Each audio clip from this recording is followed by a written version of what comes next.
Boa tarde. O primeiro escalão recebe hoje o advogado, economista, advogado primeiramente, especialista em direito imobiliário, Dr. Benci Paldeac. Para falar com o Dr. Benci Paldeac, vamos discutir leilões, vamos discutir o mercado imobiliário de uma maneira geral, a crise que está afetando o setor.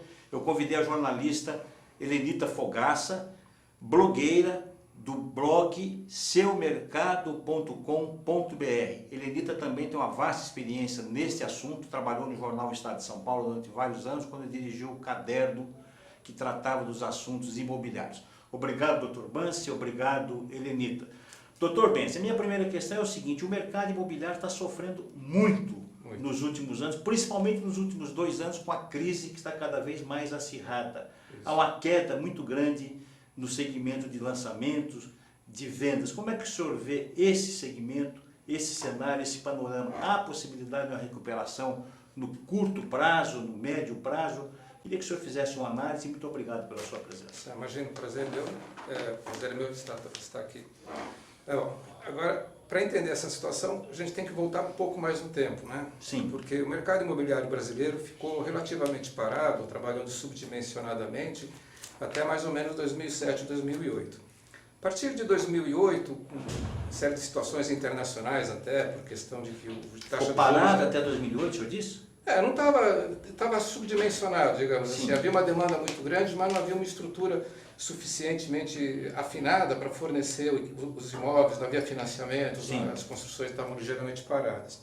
Os preços estavam estabilizados. Então havia uma demanda muito grande por imóveis e o Estado não conseguia atender essa demanda.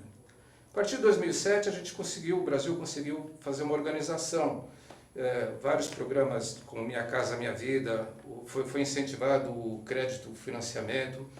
A partir de 2007 e 2008 também veio um fluxo financeiro muito grande para o Brasil por conta da restrição de juros no mercado americano, né?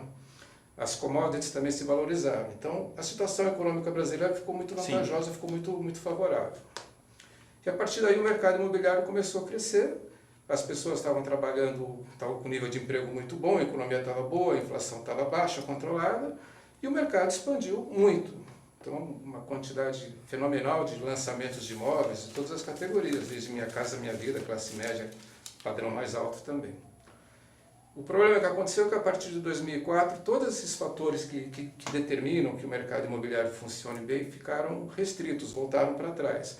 Nós passamos a ter novamente inflação, uma instabilidade política muito grande, uma instabilidade econômica também muito grande, desemprego, não preciso nem falar, né? Nós também com 11%, né? Uma coisa assim. Isso tudo parou o mercado. Então a perspectiva que a gente pode ter para esse ano, eu acho que não vai modificar muita coisa. Nós estamos voltando hoje, em alguns sentidos, para os níveis de 2011, para outros para os níveis de 2004, né? Todas as vantagens conseguidas nos últimos anos em termos de mercado, de produção, de vendas, voltaram para trás. Esse ano, com um pouco de esperança, a gente não vai andar tanto para trás. Daqui para frente, espero que até o final do ano a gente melhore um pouquinho. Que é uma previsão aí dos economistas, que vai haver um pequeno crescimento no segundo semestre, um pequeno aquecimento da economia, e sim, a partir de 2017, um aquecimento mais efetivo. Porque o índice de retração, de queda nas vendas é de 46% no mês de abril. Exatamente. Isso em relação ao mesmo período de 2015. Que é um cenário muito pessimista, né? Isso. Sim, é que o pessoal... Helenita, por favor. Boa tarde. O pessoal normalmente trabalha nos índices do Secov, que são relacionados a imóveis, lançamentos, imóveis... Esse índice é do Secov, essa Então a gente está informação trabalhando sempre com que... Esse trabalho é sempre voltado ao que foi construído, o que está à venda, o que está na planta. Mas a gente tem um mercado imobiliário que se movimenta durante o período, que são dos imóveis prontos, né? E nessa a gente hoje tem uma série de estoques aí. Eu queria saber do senhor a respeito dessa oportunidade, porque termina sendo a alternativa para quem quer comprar também. São imóveis em leilões, são imóveis em consórcio, são imóveis direto com o proprietário, com a construtora. Como são essas alternativas? Porque as pessoas precisam casar, vão sair de casa. Para aquisição, como comprar e o que fazer. O que fazer, já que, né, está tendo essa discrepância de lançamento, de coisa. Isso. Bom, então vamos ter que separar duas coisas, né? Assim, o que a gente experimentou até 2014 era muita gente investindo em imóvel. Uhum. Então, essa é uma situação que a gente vai ter que conversar um pouquinho, é muito complicado, porque foram vendas feitas vendas em valor muito alto, muito acima do mercado, quando o imóvel ainda estava na planta, o que é uma situação muito complicada para o consumidor. Por outro lado, o que hoje você tem é uma possibilidade de quem estiver procurando um imóvel para comprar para si mesmo, para residência, enfim, para a sua própria utilização, vai encontrar muitas ofertas relativamente boas. Por quê? Porque as incorporadoras não estão conseguindo vender, estão com estoque muito alto. Há um encalhe muito grande? Há um encalhe muito grande, as vendas caíram assustadoramente, e o que mais complicou também é que houve um índice de evolução, de rescisão de contratos muito grande. Então, as empresas já tinham estoque de imóvel, tiveram que rescindir aí por volta de 40%, 45% dos imóveis que foram vendidos na planta. Elas precisam fazer caixa e, com isso, muitas incorporadoras estão fazendo uma negociação muito vantajosa. Então, hoje, quem quiser comprar para residir ou se peneirar bem o mercado, vai achar um imóvel adequado, muito bom, com preço muito bom, é uma boa oportunidade. Mas não é aquilo que tinha até 2 anos atrás, aquela febre de investimento, aquela coisa desenfreada para comprar imóvel. Doutor, explica um pouquinho para a gente por que ocorreu essas, é o que o pessoal chama de distrato, essas quebras de contrato. Isso também se deve à crise, ao desemprego, as pessoas não conseguiram honrar seu compromisso de compra. O que aconteceu que esse número de distratos tem aí também uma oferta muito grande de imóveis, porque as pessoas desistiram, ou tiveram que desistir, né? Eu acho que a maior parte não desistiu, a maior parte se viu obrigada a desistir, não conseguiu cumprir o contrato. Pois bem, historicamente, classicamente, o que as incorporadoras fazem? Elas fazem um lançamento, você tem uma programação de fazer o que se chama uma poupança de mais ou menos 30%, que é o período que eles têm de fazer a obra. E quando a obra chega no final, você então se defronta com a seguinte situação: você tem que pagar 70% do imóvel que você comprou. E aí você tem que fazer isso com recursos próprios ou conseguir um financiamento bancário. Esse é um outro problema, porque o financiamento hoje está cada vez mais difícil, os bancos dificultam, Exatamente. o mercado financeiro dificulta, então o cliente ele tem uma dificuldade tremenda para conseguir o financiamento, que não existia anteriormente, e hoje isso é patente, essa dificuldade. Exatamente. O que aconteceu foi o seguinte: quem comprou imóvel há 3 anos atrás encontrou uma economia aquecida e uma inflação muito baixa. Sim. Hoje nós estamos com uma taxa de juros aí de 14%, quase 15% ao mês. Estamos com inflação e os bancos restringiram violentamente seu crédito. Então, os juros subiram, houve uma restrição de crédito por parte dos bancos, a Caixa Econômica está operando com muitas restrições, que é o grande financiador, o grande fomentador do mercado imobiliário. E as pessoas que vão postular pelo financiamento, além dessa dificuldade de eventualmente não conseguir mais pagar a prestação por causa dos juros que ficaram mais altos, uma boa porcentagem da população também ou perdeu o emprego, alguém da família perdeu o emprego, então eles não conseguem fazer a renda necessária para esse financiamento. Já era difícil anteriormente, com esses acréscimos, com as dificuldades que as pessoas estão tendo, ficou ainda mais difícil. Isso gera inadimplência e a pessoa não tem condições de cumprir o contrato, tem que rescindir o contrato. Ainda no período da planta, né? E quando a pessoa já passou para o financiamento bancário, ela já está morando e aí ela não conseguiu honrar com os compromissos, está atrasada a prestação. O que está acontecendo no cenário hoje em dia? Está tendo algum perdão ou não? Não tem perdão. Não tem perdão. Não tem Esse perdão. perdão é utópico no cenário, dentro da economia, né? Não só no Brasil, mas em qualquer lugar do mundo, né? O Brasil está numa situação interessante, né? Porque apesar de todas essas restrições, aparentemente os bancos estão operando com uma lucratividade muito grande. Já quando a gente teve a crise... Mas os bancos estão tendo prejuízos homéricos com a inadimplência hoje.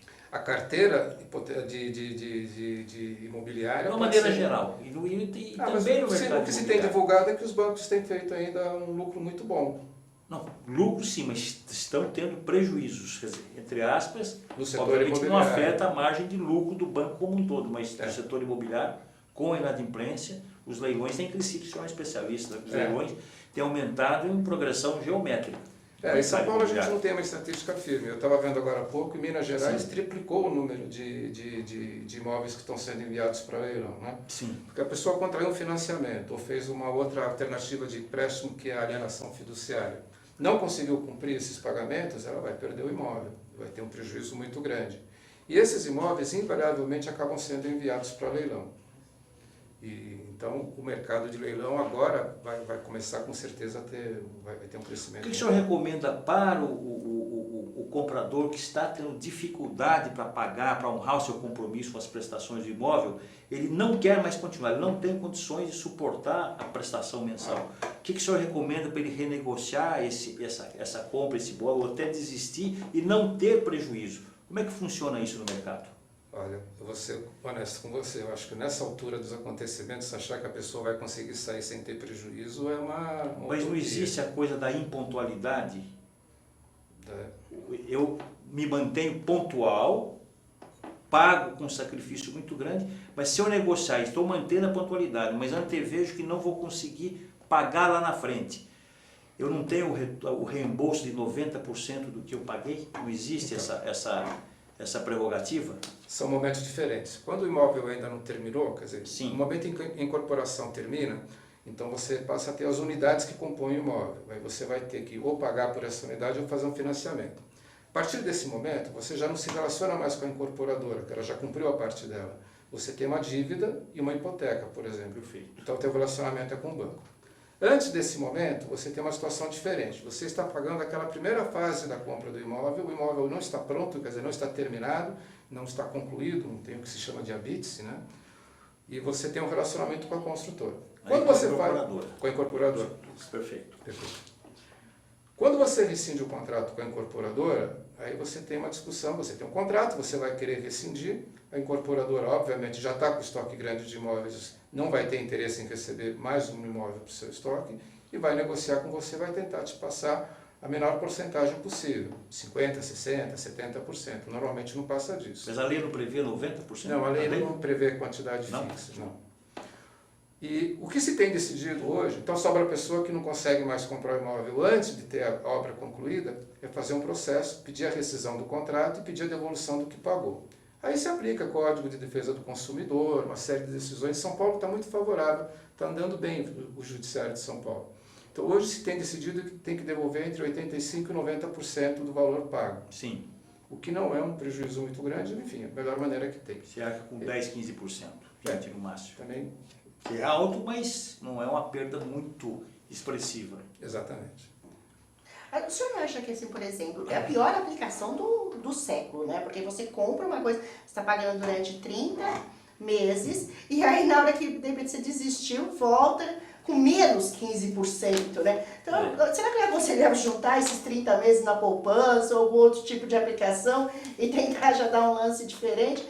Ou até mesmo em leilões? O que o senhor fala assim, a respeito? Porque a gente falou dessa alternativa de leilões que é pouco conhecida, as pessoas não sabem, né? A gente sabe que tem leilões judiciais, leilões extraoficiais, né? O extrajudicial. Qual é a dica que o senhor fala a respeito desses leilões? Não é melhor eu guardar um dinheirinho e depois tentar e dar um lance? Como que é? Como que acontece Uma isso? linguagem para o público leigo. Pra gente entender. É que a pergunta ficou bem ampla. Para a gente entender. Então, a primeira questão, a segunda questão é a seguinte, dos leilões. Leilão pode ser judicial, pode ser extrajudicial. Os leilões judiciais, depende se eles são feitos na Justiça do Trabalho, na Civil, na Federal, tem um preço mínimo que o juiz vai determinar. Na Justiça do Trabalho, classicamente, os preços são mais baixos, porque se está se discutindo uma verba alimentar. Então, eles são muito flexíveis no preço para forçar que o imóvel seja arrematado para pagar uma verba trabalhista, que tem considerado uma verba alimentar. No Civil, normalmente, é 60% do valor da avaliação. E na Federal, mais ou menos isso, 60%. Agora, com o novo Código de Processo Civil, se estipulou que o preço não deveria, se o juiz não estipular, o preço mínimo vai ser 50% do valor da avaliação. Então, pessoa que tiver uma disponibilidade de dinheiro, quiser fazer um bom investimento hoje, como sempre vai ser, tem que selecionar os leilões, os editais que aparecem, fazer uma boa verificação, verificar o processo, verificar se a avaliação está correta e tentar avaliar por esse percentual de 40%, 50%, 60%. Verificar quais as dívidas que existem, porque nem todas as dívidas o arrematante é obrigado a pagar, algumas sim, algumas não. Então tem que ter uma assessoria jurídica, uma boa assessoria comercial, vai fazer um bom negócio. Isso nos leilões. Selecionando muito bem os editais. Os leilões, eles normalmente são de pessoas ou tiveram Eu vou tentar traduzir numa linguagem bem simples para a gente entender. Por exemplo, eu tenho uma empregada doméstica que eu não arquei com todos os custos dela, eu não agi corretamente com ela entrou com uma ação e eu não paguei, então eu vou ter um bem meu penhorado. No caso, a minha casa, se tiver o valor correspondente àquilo. Então, este é um tipo de imóvel que vai para leilão. E aí vem o Caetano que quer Você comprar perde esse a sua casa. Eu perdi seu a minha apartamento. casa para pagar. Perde. Pode perder. Mesmo sendo o único imóvel? Então, aí é uma discussão complexa. Aí se traz a definição do que seja bem de família, que é uma coisa que gera uma A Helenita discussão não muito pagou a apaixonada. empregada doméstica, não cumpriu com as obrigações trabalhistas. Ela perde o imóvel, que é o único que ela tem. Pode perder. O único Pode perder. que ela tem para morar, para viver. Pode perder. Pode perder na Justiça do Trabalho, principalmente, porque lá é considerado que o que está se discutindo lá, quer dizer, se o processo está em execução é porque já houve uma condenação. Então a pessoa deixou de pagar um salário, que é uma verba alimentar. E aí alguns juízes entendem que não se aplica esse conceito de bem de família. Que o bem de família seria, bom, tem vários tipos de bem de família, mas seria aquele bem onde você reside e é o seu único bem. O único, não precisa ser necessariamente o único bem, mas é o bem no qual você reside. Então esse bem seria impenhorável, e por ser impenhorável ele não poderia ser mandado para leilão. Não poderia. Então, mas existem algumas exceções, né? Por exemplo, quem assumiu o cargo de fiador no contrato de locação não pode alegar bem de família. Ações alimentares não... Tem as idiosincrasias dessa área, do setor jurídico. É uma definição jurídica do que pode ou não pode ser penhorado, né? O doutor Leandro que parece que dívida de condomínio penhora o imóvel. Penhora Isso o imóvel. é perigoso, porque pode ser o seu único imóvel. Mas a dívida de condomínio, dever para banco e questões judiciais, você perde, sendo sua única moradia mesmo. Por isso... Não, dever para banco, assim, se você tem uma hipoteca que você não pagou, você não pode usar a alegação de que é bem de família para afastar a penhorabilidade do imóvel. Se for uma outra dívida, de uma nota promissória que você assinou, nota promissória nem se usa mais, mas de um contrato de financiamento particular seu, um crédito pessoal, aí pode-se alegar, sim. Doutor, mas se eu comprar um imóvel que está em leilão, eu tenho garantias de que esse imóvel não está dado como garantia em outro empréstimo, ele não faz bem de herança, não está ali para dividir com os irmãos? O imóvel que está em leilão, ele é seguro ou não? Ele é muito seguro, mas tem alguns cuidados que tem que ser tomados. A documentação. Mas veja bem, é diferente. Quando você compra um imóvel no mercado particular, você vai numa imobiliária e compra um imóvel, você tem que fazer um levantamento completo sobre a pessoa. Rastrear tudo. Rastrear o imóvel, os vendedores, conforme o período que a pessoa adquiriu. Vamos supor, se a pessoa que está vendendo para você comprou faz 3 anos, 4 anos, é conveniente, aliás, é importantíssimo você verificar o comprador anterior.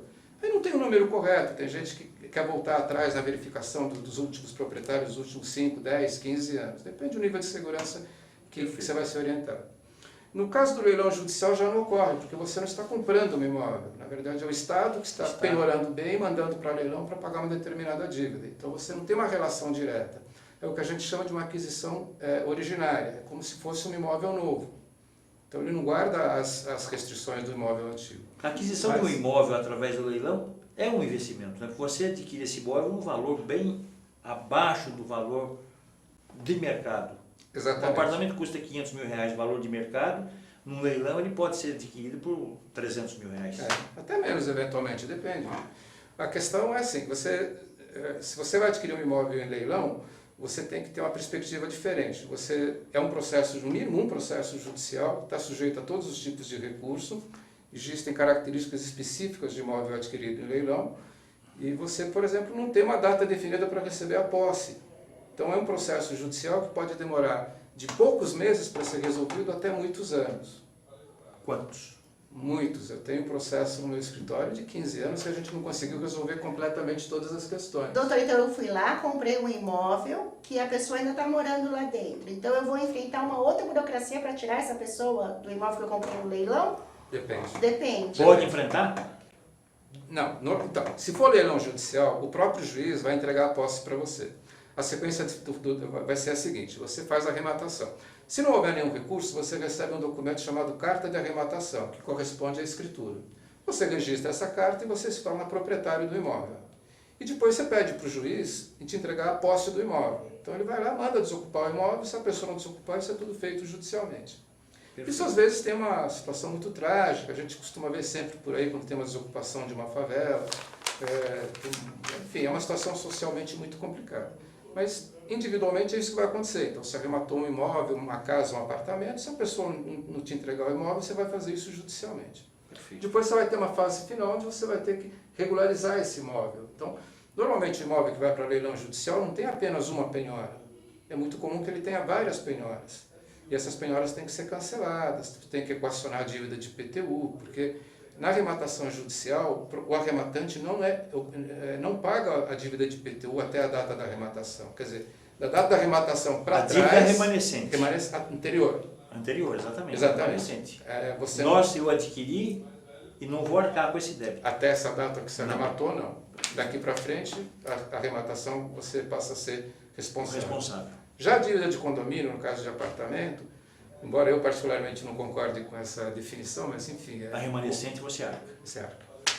Então você tem que tomar muito cuidado. Eu já vi situação que o cidadão foi lá, não fez uma pesquisa bem feita, arrematou o imóvel e descobriu que no fim tinha uma dívida de condomínio maior do que o valor do próprio imóvel. Então esse é o cuidado que tem que ser tomado.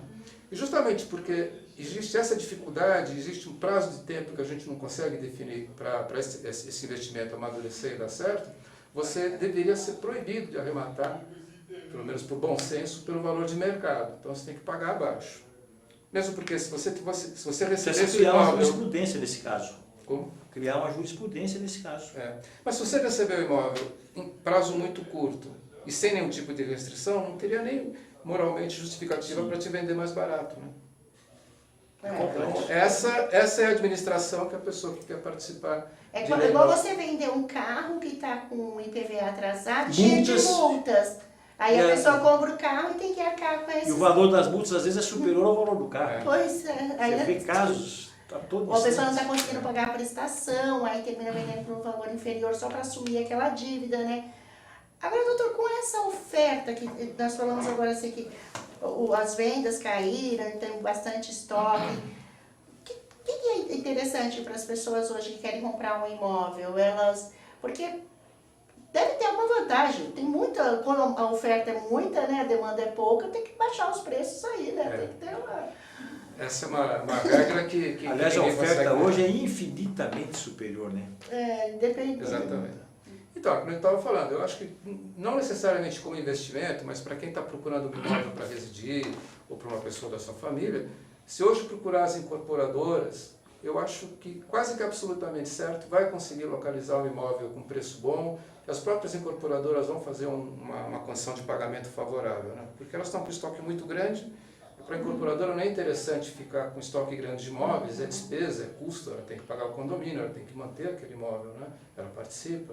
E ela tem um dinheiro um capital que não está na forma monetária, que não é interesse para ela, né? Ela tem que girar, fazer novos empreendimentos. Então as incorporadoras estão tendo ofertas muito boas. Mas você acha que a gente corre o risco de voltar umas coisas que aconteceram nos anos 90, em que as incorporadoras passaram a exercer o papel do agente financeiro, como por exemplo, os bancos agora estão fazendo uma série de restrições, as pessoas têm dificuldade de conseguir o crédito bancário, então elas vão comprar direto com as construtoras. Isso a gente viveu muito nos anos 90, que surgiu aquele plano 100, essas outras formas de comprar direto com a construtora. Você acha que agora a gente vai viver esse cenário em que o construtor ou a incorporadora passa a agir o papel do agente financeiro, que seria os bancos? Eu acho que já está acontecendo, já né? Está acontecendo.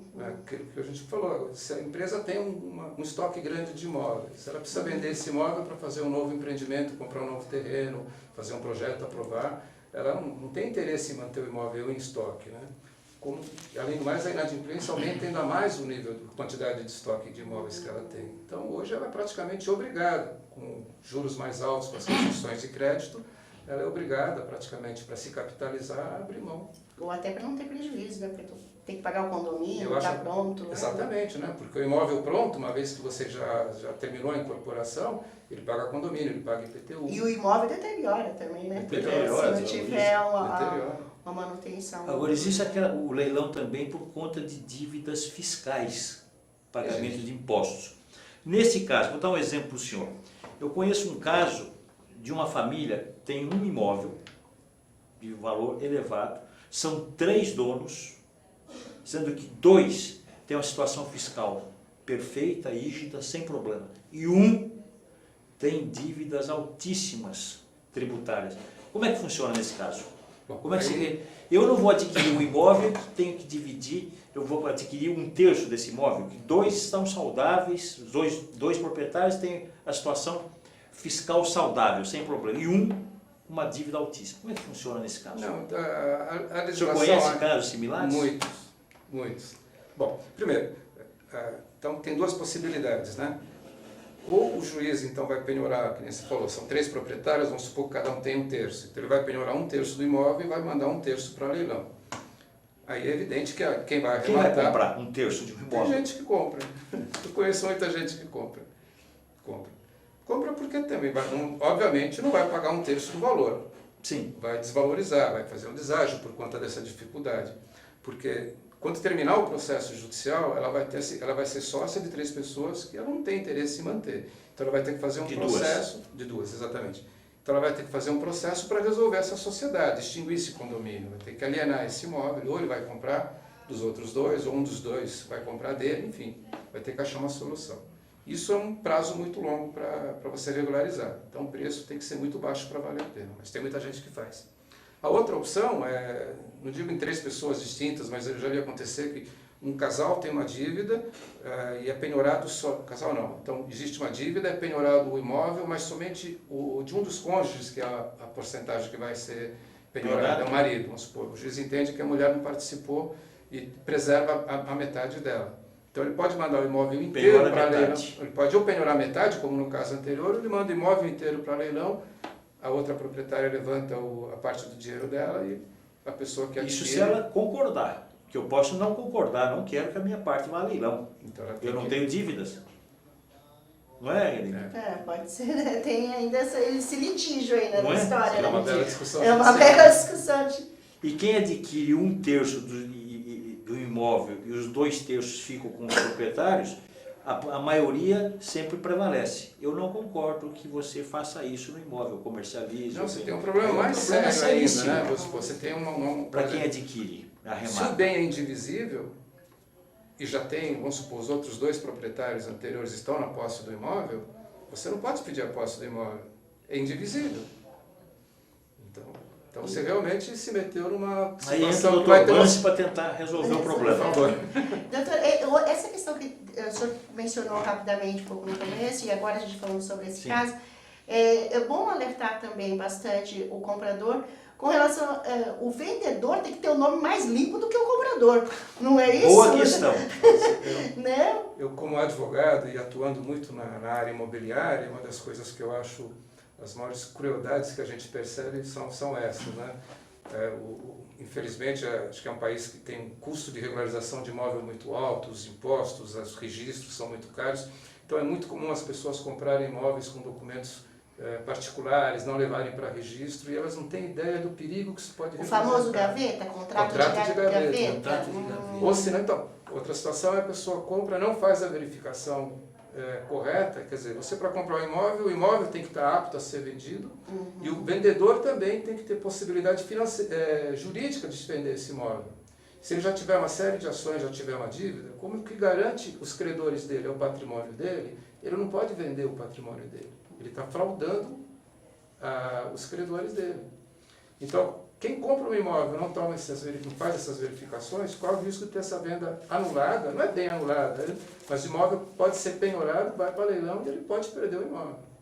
E ele pode, mesmo assim ter agido, quando consideram que é má fé, ele viu uma grande oferta, aí foi lá, comprou pelo valor bem baixinho, direto pro proprietário, sem nenhum... Aí alguém vai lá e na justiça cancela essa venda, né? Agiu de má fé, comprou por 10 mil porque a pessoa estava endividada. Existe isso também, né? Existe. É um outro tipo de fraude, né? É um outro tipo de fraude. Aí o juiz, o que ele vai fazer? Ele vai dizer que essa venda foi ineficaz para efeitos de penhora. Isso ele penhora o imóvel e vai para leilão. Então, quando você vai comprar um imóvel, você tem que fazer um levantamento, verificar se a pessoa tem condições de vender, se não tem dívida, se não está sendo cobrado e tal. Se a pessoa não tiver, você pode comprar, você está fazendo uma compra segura. Se a pessoa tiver dívida, você pode estar comprando um imóvel, fraudando um credor, e essa pessoa pode tomar o imóvel. Com as informatizações dos cartórios, está mais fácil você fazer esse levantamento? Porque eu lembro de ser umas 10 certidões, é muita coisa, está mais fácil A ou gente não? teve uns 2 anos atrás uma nova legislação que fala da unificação dos atos na matrícula do imóvel, né? Mas a gente não está conseguindo aplicar isso com muita segurança, né? Eu já tenho algumas decisões dizendo que tudo que rege, tudo que é a respeito do imóvel tem que estar inscrito na matrícula do imóvel. Se não tiver inscrito lá, você pode comprar o imóvel com tranquilidade. Mas eu não recomendaria uma pessoa comprar com base exclusivamente na matrícula. Então, se você me pedir uma assessoria hoje, eu vou fazer o levantamento completo de todas as certidões possíveis e imagináveis, porque imóvel é um investimento, é um valor alto. A pessoa não pode correr o risco de perder, né? E tem uns dados que cerca de 80% das, assim, né, um número meio alto, das pessoas que compram um imóvel, elas terminam ficando nele por 70 anos, 50 anos, passa para a família. Para uma vida, né? Para uma vida, né? Também tem que ter. Mas quem pode participar de um leilão, doutor Bansi? Praticamente qualquer pessoa pode participar. E como se informar a respeito dos leilões? Qual é a orientação que o senhor deu? Eu quero participar, eu tenho dinheiro, eu tenho um capital aí disponível que eu gostaria de investir na aquisição de imóveis via leilão. Como é que eu fico sabendo? Qual é o procedimento? Bom, tem várias maneiras. A dica. Não é muito complexo, não. Por exemplo, na Justiça do Trabalho, você tem essas informações no próprio site do TRT.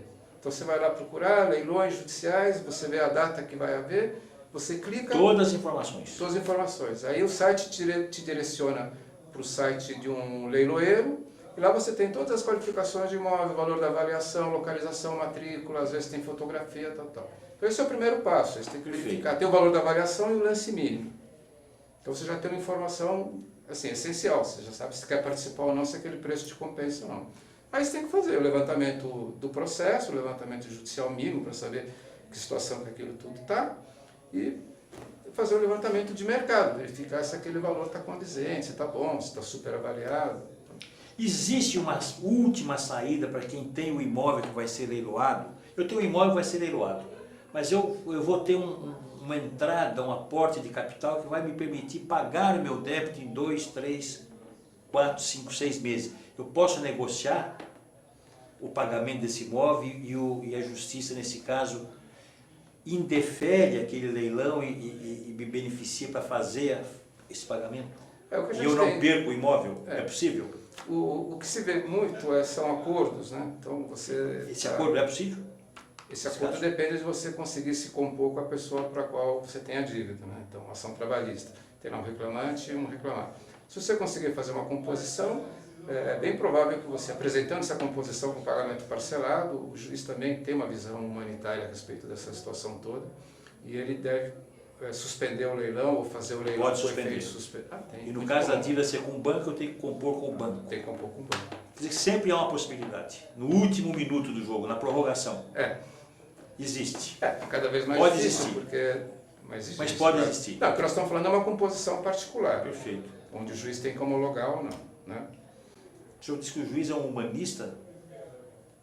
Será? Eu sou O senhor, nesse caso, ele é muito pragmático, né? Normalmente. Doutor, essa questão que ele colocou, eu penso assim o seguinte, porque antigamente esse processo em tomar o bem, penhorar, leiloar, ele era bastante extenso. Agora demandar muito tempo, mais né? rápido. Por Hoje isso é que rápido. você poderia recorrer, Exato. tentar bloquear. Agora é muito rápido. Que tempo está levando mais ou menos para assim? Eu não pago meu apartamento em 3 meses. O apartamento foi penhorado. Quanto Pronto. tempo ele vai ser leiloado? Em quanto tempo? Hoje? Essa é uma Qual é a média? Essa é uma pergunta muito cruel. A gente sempre fala que a pergunta mais cruel que você pode fazer para um advogado é quanto tempo vai demorar, né? Essa... Não é média, Não é historicamente, média. hoje, dos últimos... Eu acho que a hoje, Anitta colocou nos da últimos data anos. em que você faz a arrematação, você pode contar, na média, 2 anos, 2 anos e meio. Para ir a leilão? Para ir a leilão. Não, tô falando depois que você fez a arrematação para você receber. Não. Não. Para ir para leilão, O imóvel foi penhorado hoje. o seu bem está penhorado. O meu hoje. bem, eu que não paguei, eu tive meu bem penhorado. Aí ele foi para leilão. Eu quero saber se para esse tempo de recorrer, se o que me resta, 3 meses, 1 ano, ele... Vai depender do juiz. De Cada juízo diferente, né? A gente acabou de entrar com uma ação, já marcou uma audiência para fevereiro do ano que vem. Então, o prazo é meio... E se ninguém aparecer para comprar minha casa que foi leiloada? Boa pergunta. Acontece? Acontece. O leilão é feito em duas oportunidades. Uma é feita pelo valor da avaliação. Então, a sequência de fatos vai ser o seguinte. Você tem uma dívida, você tem um processo de execução que tramita no que a gente chama de uma fase de execução. Então, esse imóvel vai ser penhorado, vai ser avaliado e vai ser enviado para leilão. No primeiro minuto, ele não vai se admitir nenhum lance abaixo do valor da avaliação. E numa segunda oportunidade, vai se admitir aquilo que eu falei, dependendo de quanto o juiz fixar, de 40% a 60%. Alguns juízes pedem 70%. Então, esse vai ser o lance mínimo. O prazo vai depender de cada tipo de justiça. Hoje, os prazos estão bem mais reduzidos, nós estamos trabalhando com processos digitais. A Justiça do Trabalho, que sempre foi uma justiça mais lenta, quando eu comecei a advogar, então era absurdamente lenta. Hoje é muito rápida. Hoje, em poucos meses, você já está com o imóvel sendo enviado para leilão. O leilão, o imóvel, eu estou acompanhando agora, um foi penhorado no final do ano passado, já está com o leilão designado. Então o tempo para correr Final atrás do ano daquele... passado, 6 meses. 6 meses. Rápido. É muito Muito rápido rápido, para você muito conseguir rápido. se capitalizar, tentar salvar, pagar, termina agora sendo de fato. E até pelas duas chances, né? Você tem o valor da avaliação e depois você já entra fim de feira. O negócio vai custar mais barato ali, né? Existem caçadores de leilões, assim, gente que sai atrás de oportunidades assim para depois revender. Porque depois que eu vendo um leilão, eu posso vender em qualquer sistema? Pode fazer o que você entender. Existem os frequentadores assíduos de leilão, né, doutor Benci? Existem empresas que se especializaram nisso em adquirir imóveis e via adquirir leilão. imóveis. É a atividade delas. Não é uma atividade regulamentada, mas É um grande investimento. é um grande investimento. Quem começou a fazer a avaliação, a arrematação há 20 e poucos E a anos sua atrás, especialidade também. a minha né? especialidade. Uma das- esse pessoal que começou a trabalhar em leilões judiciais há 20 anos atrás teve um lucro extraordinário, porque já arrematou por um valor mais baixo que o valor de mercado. A partir de 2007, 2008, mais ou menos, a valorização dos imóveis foi enorme, foi aí em torno de 200%, 250%. Então você imagina, teu estoque inteiro se valorizou em 200%. Esse pessoal se saiu muito E bem. como é que funcionam os imóveis que não têm herdeiros e vão a leilão? Existe esse caso? Os falecidos, bom. Se o imóvel está indo para leilão, é porque o proprietário tem uma dívida. Não. As pessoas, o proprietário falece e morreu. E ele não tem herdeiro, não tem um filho, era dono. Mas se o imóvel sem- já foi para o leilão, então esse imóvel Não. já não é mais dele. Não foi para leilão. Eu, por exemplo, morri. Tenho 4 apartamentos. Não tenho herdeiro, não tenho filho, não tenho Certo. neto. Como é que funciona? E esse imóvel, o que vai Se ser tiver feito dele? dívida, Não, sem dívida. a herança jacente, né? Como é que funciona? Existe esse caso? Existe, né? Aí vai para o Estado. Tem alguns imóveis vão para a USP, outros vão para órgãos públicos, né? Ele acaba se tornando um imóvel do governo, Isso. do Estado. Isso é interessante. Não vai para leilão. Não. Essas Não, propriedades se não tiver não vão. herdeiro, não. Se não tiver herdeiro, não vai para leilão. Não. O Porque é bom já fazer a doação em vida, viu, fazer a doação em Caetano? vida. Não, Já mas não é o meu fala. caso. Eu estou dando um exemplo antes fosse. Antes fosse, doutor Bansi. Né? Porque aí nesses casos também, às vezes, não tem descendentes, mas tem ascendentes, tem Exato, a- sempre Estou tem. calculando que não existe Que não ninguém exista para mais fazer, ninguém. para fazer a sucessão. Né? É. Então, alguns imóveis, agora não lembro exatamente como, mas alguns imóveis vão para a USP, outros vão para Santa Casa, enfim. Tem uma destinação própria para... Quais os bens que, desculpe, acabei interrompendo Não, o senhor, vai à vontade. quais os bens que não podem ser leiloados? Essencialmente que não pode ser... Bom, tem alguns bens fora dos bens... Tem alguns bens que são empenhoráveis. É, não aqueles pode- bens o senhor que disse você- no início. Então, O senhor o citou. imóvel é o chamado bem de família. Perfeito. Fora da questão dos imóveis, quer dizer, outro tipo de bem, seriam aqueles bens que você usa para a sua profissão, para o seu ganha-pão, para o seu próprio sustento. Né? Então, e os bens de valor muito pequeno, que não vão representar avanço nenhum no processo, também não podem ser penhorados. No caso dos imóveis, o empenhorável é o bem de família, né? Aquele bem que a pessoa reside. Agora, Ou cuja renda ele usa para... aposentadoria, por exemplo, Não, é empenhorável. empenhorável. Empenhorável. E o teu salário, o teu rendimento, eu Também. sou... O que eu ganho, posso Empenhorável. ganhar 50 mil reais por mês. Não pode ser não, penhorado. aí Não, exemplo. Não. Não. É o Aí é o salário. valor, não. O que ele vai garantir a sua subsistência, né? Então tem que ser um salário humilde. Acho que se eu quem ganha Não pode ser 50 mil penhorado. reais, vai ter bloqueado o dinheiro, não o rendimento. Né? Ah, mas o meu salário vai ser bloqueado? Pode ser bloqueado nesse caso? Num valor alto, pode. Pode. Isso aí tem casos assim bastante São casos interessantes, complexos. né? A lei é complexa, né, doutor Messi? São É. situações muito Em complexas. questão de dívida condominial, você tem a penhora online. que é muito rápido o processo. Se de repente entrar na justiça e você tem uma conta que é depositado seu salário, enfim, seja qual for. É penhorar. Bloquear. Como que se fala, doutor? É penhora online. Penhora online mesmo. O próprio juiz do gabinete dele faz a penhora. De R$500, se você ganha 10 mil, vão penhorar 1.000, 2.000. É bem rápido. Hoje em dia está assim. Antes já foi até o processo do condomínio para a justiça.